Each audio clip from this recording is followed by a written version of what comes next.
শুভেন্দু অধিকারীর প্রশাসনিক বৈঠকে তৃণমূলের সাংসদ বিধায়কেরা। কল্যাণীতে মুখ্যমন্ত্রীর প্রশাসনিক বৈঠকে সাংসদ কাকলি ঘোষ দস্তিদার। 3 জেলা নিয়ে আজ কল্যাণীতে প্রশাসনিক বৈঠক রয়েছে মুখ্যমন্ত্রী শুভেন্দু অধিকারীর। নদিয়া, হুগলি ও উত্তর 24 পরগনা নিয়ে পর্যালোচনা বৈঠক করবেন মুখ্যমন্ত্রী। বৈঠকে যোগ দিয়েছেন তৃণমূলের মোট 3 জন সাংসদ বিধায়ক। শুভেন্দু অধিকারীর প্রশাসনিক বৈঠক যেখানে যোগ দিয়েছেন তৃণমূল সাংসদ কাকলি ঘোষ দস্তিদার, সেই সঙ্গে স্বরূপনগর এবং দেগঙ্গা তৃণমূল বিধায়ক 2 জন তারাও উপস্থিত রয়েছেন। নদিয়া, হুগলি ও উত্তর 24 পরগনা নিয়ে পর্যালোচনা বৈঠক মুখ্যমন্ত্রী শুভেন্দু অধিকারী।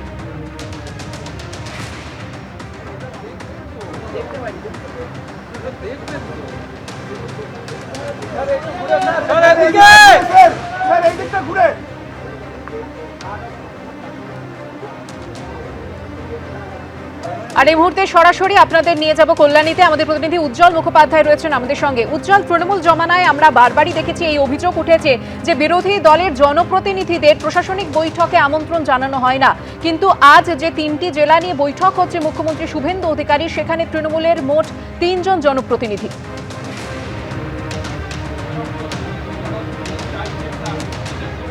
একদম তাই। দেখো, কিছুক্ষণ আগে প্রশাসনিক বৈঠক শুরু হয়েছে এবং আমরা দেখলাম এই প্রশাসনিক বৈঠকে কাকলি ঘোষ দস্তিদার তৃণমূল কংগ্রেসের যিনি সাংসদ তিনি উপস্থিত হয়েছেন।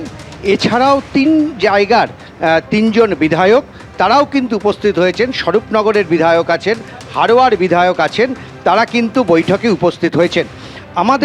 আমরা জানতে চেয়েছিলাম, 3 বিধায়কের কাছেই আমরা জানতে চেয়েছিলাম যে কি কারণে এই প্রশাসনিক বৈঠকে তারা এলেন। তাদের বক্তব্য, এলাকার উন্নয়নের জন্য এই ধরনের প্রশাসনিক বৈঠকে সকলের হাজির থাকা উচিত, সেই কারণেই তারা প্রশাসনিক বৈঠকে হাজির হয়েছেন। তাদের কাছে প্রশ্ন করা হয়েছিল যে অতীতে দেখা গেছে 15 বছর ধরে কখনো কোনো বিরোধী দলের বিধায়ক সাংসদদের ডাকা হতো না প্রশাসনিক বৈঠকে। তাদের কারুর দাবি যে এই ব্যাপারে তাদের কিছু জানা নেই, তাদের কিছু বলার নেই।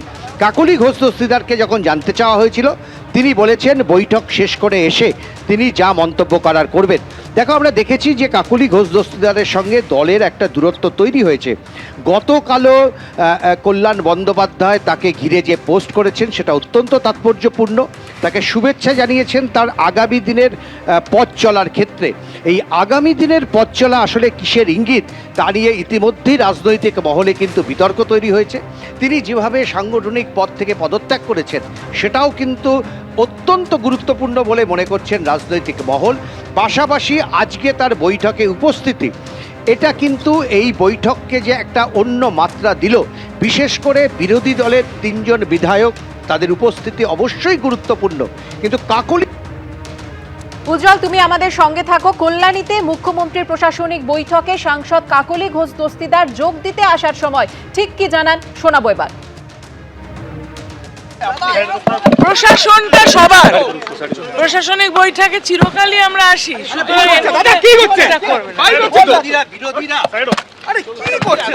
প্রশাসন সবার,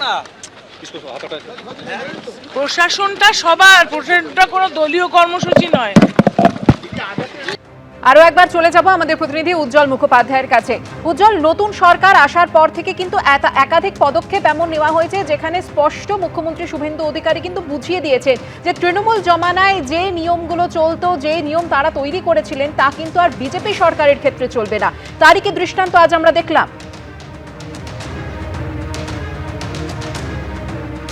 একদম তাই। দেখো, কাকলি ঘোষ দস্তিদার তাকে বলতে হচ্ছে প্রশাসন সবার। ঠিক এই প্রশ্নটা কিন্তু বারবার 15 বছর ধরে বিরোধী শিবির থেকে তোলা হয়েছিল। বারবার মুখ্যমন্ত্রী থেকে শুরু করে যারা মন্ত্রী ছিলেন তাদের কাছে এই প্রশ্ন বারবার উত্থাপন হয়েছিল। মমতা বন্দ্যোপাধ্যায়ের কাছে এই প্রশ্ন তুলেছিলেন, কখনো বিধানসভার ভেতরে, কখনো বিধানসভার বাইরে, কখনো বা সভা সমিতি থেকে, যে কেন বিরোধী দলের বিধায়কদের বা যারা সাংসদ রয়েছেন তাদেরকে, এমনকি যারা পুরসভার বিরোধী দলের যদি 1-2 জন প্রতিনিধি থাকে তাদেরকেও কেন বৈঠকে ডাকা হবে না। এর কিন্তু কোনো সদুত্তর কখনো মেলেনি। এমনকি কাকলি ঘোষ দস্তিদারকেও গত 15 বছরে এই প্রশ্নের মুখে একাধিকবার পড়তে হয়েছে যে আপনার এই উত্তর 24 পরগনা জেলায় যারা বিরোধী দলের বিধায়ক রয়েছেন, অর্থাৎ বিজেপির যারা বিধায়ক রয়েছেন, তাদেরকে কেন বৈঠকে ডাকা হয় না? সেই সময় কিন্তু প্রশাসনিক বৈঠক সবার এই মন্তব্য তার মুখ থেকে শোনা যায়নি তৎকালীন তৃণমূল কংগ্রেসের নেতার কোনো মুখ থেকে। ফলে আজকে এই প্রশাসনিক বৈঠকে তৃণমূলের সাংসদ এবং বিধায়কদের উপস্থিতি নিঃসন্দেহে শুভেন্দু অধিকারী থেকে শুরু করে প্রশাসনের আমরা মুখ্য একে ধরেছিলাম চিফ সেক্রেটারি, তিনিও কিন্তু বলেছেন যে এই বৈঠকে সবাইকে আমন্ত্রণ জানানো হয়েছে, সবাই সবার কথা বলবেন। এই ছবিটা নিঃসন্দেহে অত্যন্ত তাৎপর্যপূর্ণ। উজ্জ্বল, তুমি আমাদের সঙ্গে থাকো। তৃণমূল সাংসদ কাকলি ঘোষ দস্তিদার সেই সঙ্গে মুখ্যমন্ত্রীর বৈঠকে যোগ দিয়েছেন স্বরূপনগরের তৃণমূল বিধায়ক বীণা মণ্ডল এবং দেগঙ্গার তৃণমূল বিধায়ক আনিসুর রহমান। কি বললেন তারা, শুনবো। এলাকার কাজটা তো করতে হবে, তার জন্যই এসেছি, এলাকার উন্নয়নের স্বার্থেই এসেছি। First time MLA. আমি এর আগেও কোনোদিন তৃণমূলের রাজ্য সরকার থাকাকালীন কোনো মিটিং অ্যাটেন্ড করিনি। কাদের ডাকা কি করে থাকবো, আমি তো বিধায়ক ছিলাম না, আমি ফার্স্ট টাইম বিধায়ক, সুতরাং কাদের ডাকা হতো কাদের ডাকা হতো না এ ব্যাপারে আমি অ্যাওয়ার না। ফার্স্ট টাইম এমএলএ হয়েছি, কল পেয়েছি, ডাক পেয়েছি, এলাকার ডেভেলপমেন্ট করতে হবে, দেগঙ্গা প্রান্তিক গ্রামীণ এলাকা, মানুষের জন্য কাজ করতে হবে, তার জন্য আমি দায়বদ্ধ। মানুষ জিতিয়েছে, রাজ্য সরকারের কাছ থেকে সেই কাজের আর্জি রাখবো, নিশ্চিতভাবে রাখবো, সেই জন্য এই মিটিংয়ে আসা। আর দলের কাছ থেকে দল কোনো বিরোধের জায়গায় নেই, দল তো আমাদের কোনো ইনস্ট্রাকশন দেয়নি, নিশ্চিতভাবে কোনো ইনস্ট্রাকশন নেই। কারণ আপনাদের প্রাক্তন মুখ্যমন্ত্রী বলছেন যে তিনি এই জয়টা মানেনি না, সেই ক্ষেত্রে এই সরকার গতকাল দেখুন, আমি আবারও বলছি, আমি আমার এলাকার মানুষের প্রতি দায়বদ্ধ, এলাকার মানুষের জন্য ডেভেলপমেন্ট করতে দায়বদ্ধ। তারা আমাকে যে জিতিয়েছে তাদের জন্য আমায় কাজ করতে হবে, নিশ্চিতভাবে সেই কাজ করার জন্য যা সরকার, যে রাজ্য সরকার আছে সেই রাজ্য সরকারের কাছ থেকে আমাদের সহযোগিতা নিয়ে এলাকার ডেভেলপমেন্ট করতে হবে। নদিয়া, হুগলি ও উত্তর 24 পরগনা নিয়ে পর্যালোচনা বৈঠক মুখ্যমন্ত্রী শুভেন্দু অধিকারীর, যেখানে তৃণমূলের মোট 4 জন জনপ্রতিনিধি তারা যোগ দিলেন। আরও একবার চলে যাব আমাদের প্রতিনিধি উজ্জ্বল মুখোপাধ্যায়ের কাছে। উজ্জ্বল,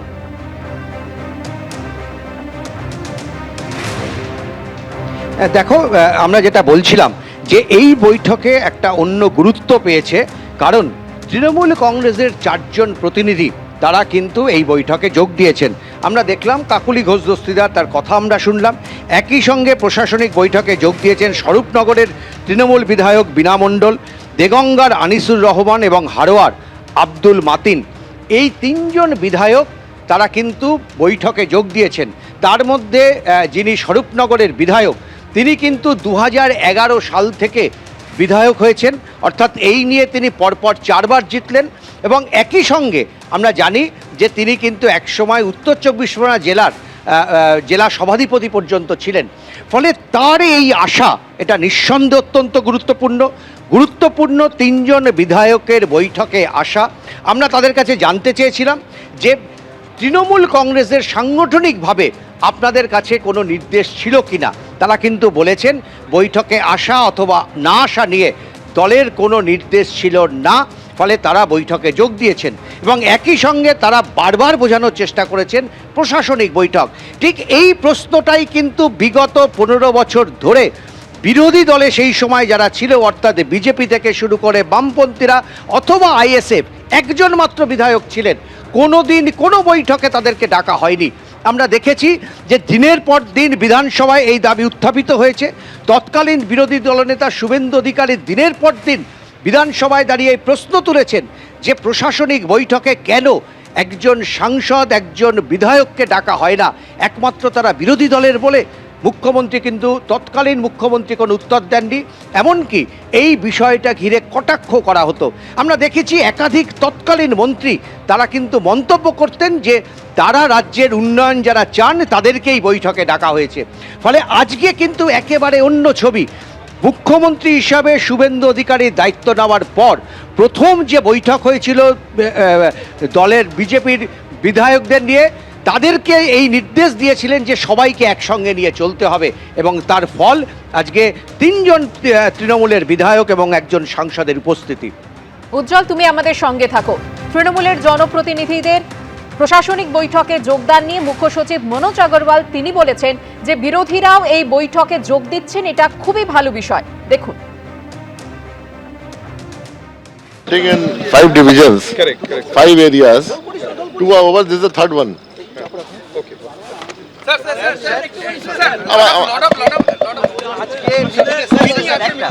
বলছি আমরা দেখতে পাচ্ছি অনেকদিন বাদে বিরোধীরা তারাও কিন্তু আজকে বৈঠকে আসছেন, মানে বিরোধী দলের বিধায়করা। এটাকে আপনি কিভাবে দেখছেন? না না, এটা ভালোই আছে, এটা তো honourable chief minister policy decision আছে। মুখ্যমন্ত্রী শুভেন্দু অধিকারীর প্রশাসনিক বৈঠক, যেখানে যোগ দিলেন তৃণমূলের সাংসদ বিধায়কেরা। কল্যাণীতে মুখ্যমন্ত্রীর প্রশাসনিক বৈঠকে সাংসদ কাকলি ঘোষ দস্তিদার। 3 জেলা নিয়ে আজ কল্যাণীতে প্রশাসনিক বৈঠক মুখ্যমন্ত্রী শুভেন্দু অধিকারীর। বৈঠকে যোগ দিয়েছেন তৃণমূলের একজন সাংসদ এবং 3 জন বিধায়ক। আরো একবার চলে যাব আমাদের প্রতিনিধি উজ্জ্বল মুখোপাধ্যায়ের কাছে। উজ্জ্বল, যে ছবি আজ আমরা দেখলাম যে বিরোধী দলের জনপ্রতিনিধিরা তারা প্রশাসনিক বৈঠকে যোগ দিচ্ছেন, এই ছবি তো বিগত বছরে আমরা দেখিনি।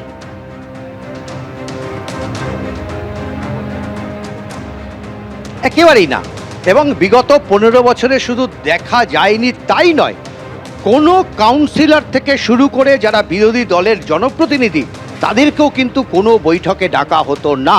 আমরা দিনের পর দিন দেখেছি যে সেই সমস্ত বৈঠকে, প্রশাসনিক বৈঠকে তৃণমূল কংগ্রেসের যারা ব্লক স্তরের নেতা তারা পর্যন্ত আমন্ত্রিত হতেন। আমরা দেখেছি যে বিভিন্ন যে কমিটি রয়েছে, কমিটির যারা মাথা তারা আমন্ত্রিত হতেন, কিন্তু বিরোধী দলের কোনো বিধায়ককে ডাকা হতো না। এই ছবি কিন্তু বিগত 15 বছরের। আরও একটা জিনিস আমি অজয়কে দেখাতে বলবো, যে সেই সময় এই ধরনের যে বৈঠকগুলো হতো সেই বৈঠকে প্রাচুর্য ছিল একেবারে ভরপুর। আমরা দেখেছি বিশাল প্যান্ডেল তৈরি করা হতো, সেখানে নানা স্তরের প্রশাসনিক কর্তাদেরকে ডাকা হতো। তৃণমূল কংগ্রেসের যারা বিধায়ক ছিলেন তাদেরকে আমন্ত্রণ জানানো হতো, তারা বসে সেখানে মিটিং করতেন। এলাহি কাণ্ড ছিল। প্রশাসনিক বৈঠক নিয়ে শুভেন্দু অধিকারীর নির্দেশ ছিল যে কোনো রকমভাবেই কোনো বাড়তি খরচ করা যাবে না। ফলে কল্যাণী বিশ্ববিদ্যালয়ের মধ্যে যে একটা হল রয়েছে সেই হলে বৈঠক চলছে, সামান্য কিছু আড়ম্বরতা, এবং তার মধ্যে দাঁড়িয়েই কিন্তু এই প্রশাসনিক বৈঠক। এবং তার থেকে সবচাইতে তাৎপর্যপূর্ণ যে এই বৈঠকে 3 জন তৃণমূল কংগ্রেসের বিধায়ক এবং একজন সাংসদ, তিনি আবার কাকলি ঘোষ দস্তিদারের মতন সাংসদ, তিনি জলের মুখ্য সচেতক ছিলেন এই সেদিন পর্যন্ত, তিনি যোগ দিয়েছেন। ফলে বৈঠকের গুরুত্ব তাৎপর্য যে কয়েক গুণ বেড়ে গেছে তাতে কোনো সন্দেহ নেই। ধন্যবাদ উজ্জ্বল।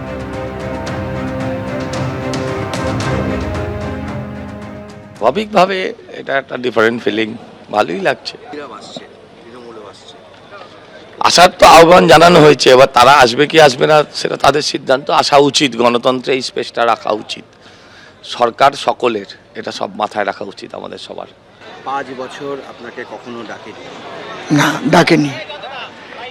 ওদের যেটা সংস্কৃতি সেটা ওরা পালন করেছে।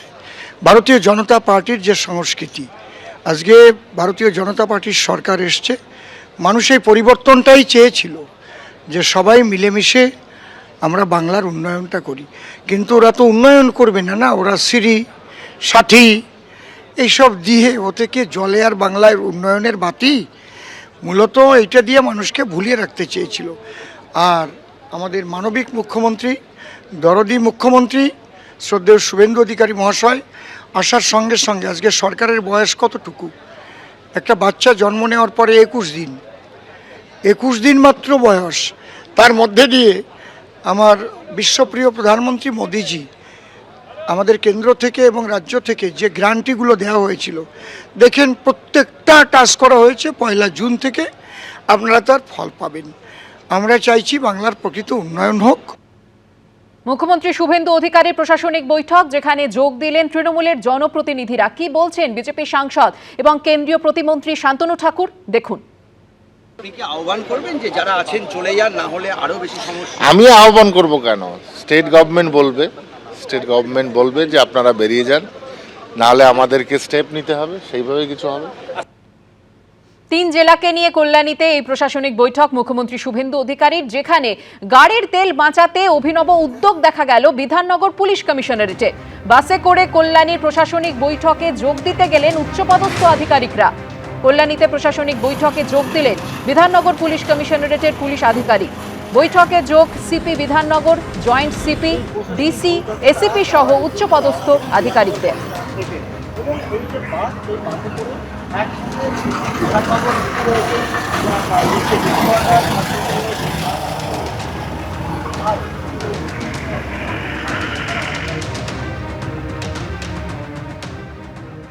এবিপি আনন্দ, এগিয়ে থাকে, এগিয়ে রাখে।